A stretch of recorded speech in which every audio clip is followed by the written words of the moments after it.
September isn't just cozy jumpers and pumpkin spice, although I am here for that.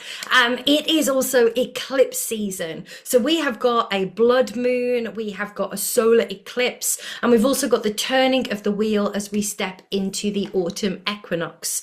This is one of the most powerful months of the year for witches. And in this video, I'm going to guide you through all the energies, the rituals, and the daily practices so that you can really make the most of this September.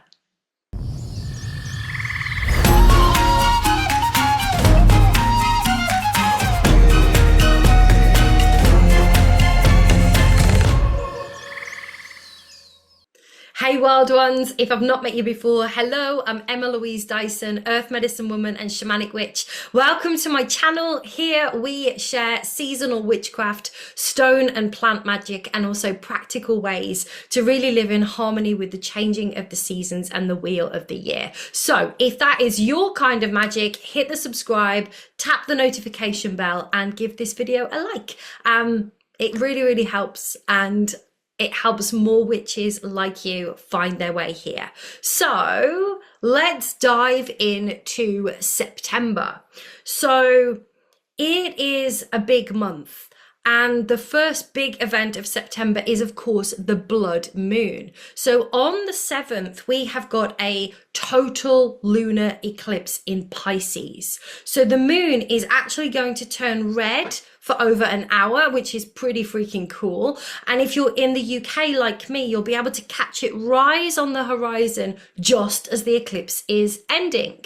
So eclipses aren't your everyday full moon energy. A lot of people say, don't manifest on an eclipse, don't charge your crystals, don't do ritual.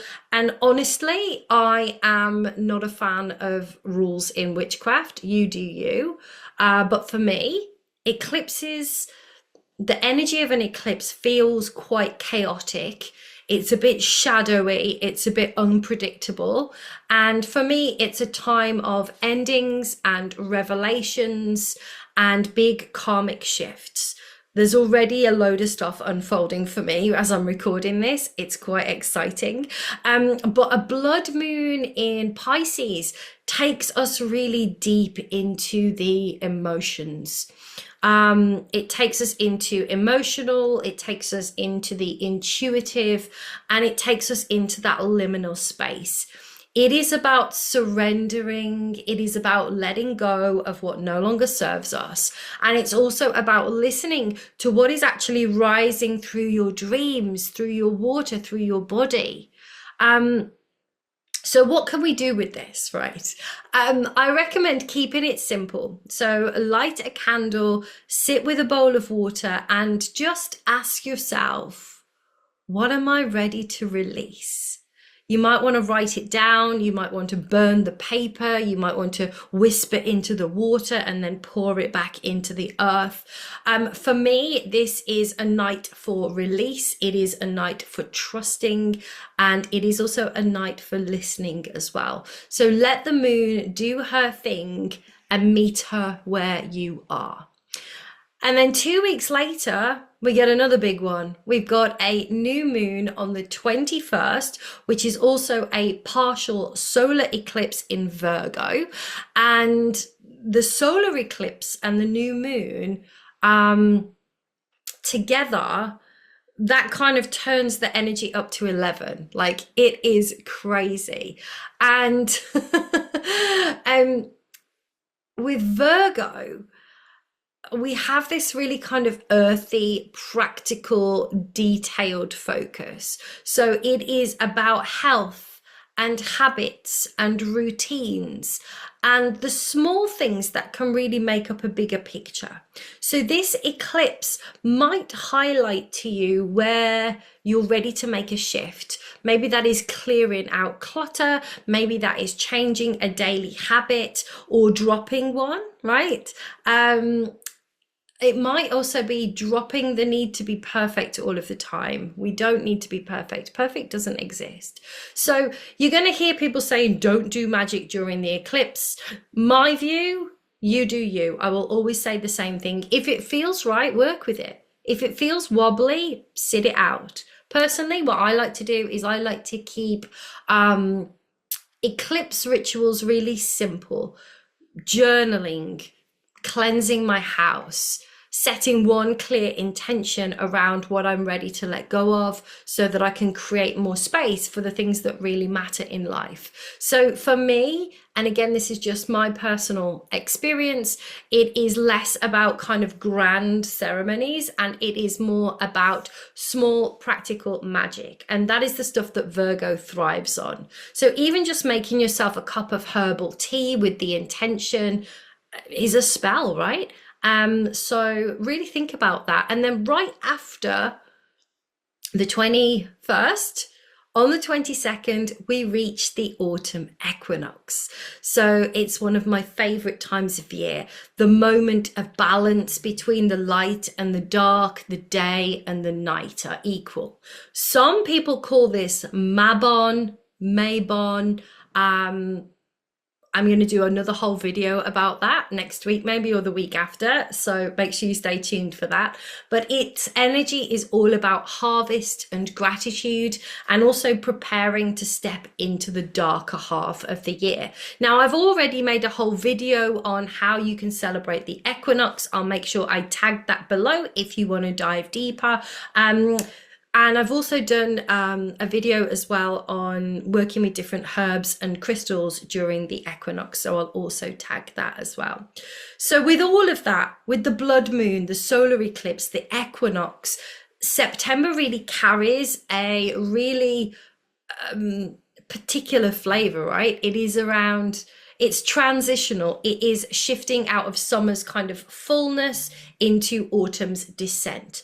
The days are shorter, the air is sharper. There's kind of this bittersweet mix of abundance and all the things that we have that are ripening, and also release as well. So energetically, this month is about harvest and gratitude, yes, but it's also about endings. So it is about taking stock of what's coming to fruition and also being really freaking honest with yourself about what hasn't as well.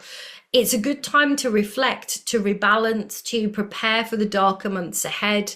And this month can feel a little emotional, even a bit kind of wobbly, because eclipses stir up all kinds of things. And then equinoxes remind us that nothing stays in bloom forever. So it might be a little emotional one for you, but it also offers real grounding and clarity and the chance to really align with what really matters as we step into the autumn and the fall. So with all of that said, what kind of magic really thrives in September? Well, this month, as we know, is about release and protection and gratitude. The blood moon is that perfect backdrop for cord cutting, for banishing, even just a good old clear out with like smoke and sound and salt. And if you want a cord cutting ritual for the blood moon, I will pop a link again below and you'll be able to grab that. It's completely free. It has a full moon cord cutting release. It has a guided meditation, and it also has a cord cutting workbook as well. And it's completely free. So great time for that. And because it's harvest time, again, gratitude work really carries extra power this time of year. So I want you to think like jars filled with blessings, offerings to the land. Even baking bread or kind of stewing apples with intention is perfect. Also, the veil is starting to thin as well. So divination is really strong too. So tarot, scrying, pendulum work, dream journaling can really open up doors. And with the new moon in Virgo, we can also focus on, small little grounded rituals that matter the most. So resetting your altar, cleansing your tools, making a tincture or a herbal tea, and just setting kind of one simple intention that you can actually live by. Sometimes we put all this pressure on ourselves to do all the things. Virgo energy right now is like, just this one thing that we can actually put into practice. And talking of practice, daily practices don't need to be complicated. So you can start your morning just by naming one thing that you are grateful for. And I like to do this while I'm holding a plant, a leaf, a piece of fruit, I don't know, a cup of tea, something like that. For me, this energy right now as we harvest is just all about giving gratitude for that. Also refresh your altar. Maybe you want to add some like seasonal bits, some blackberry leaves, smoky quartz, rosemary, a jar of jam. I don't know, that's a cool thing I think to put on your altar. It just seems to encompass all of the autumn equinox for me.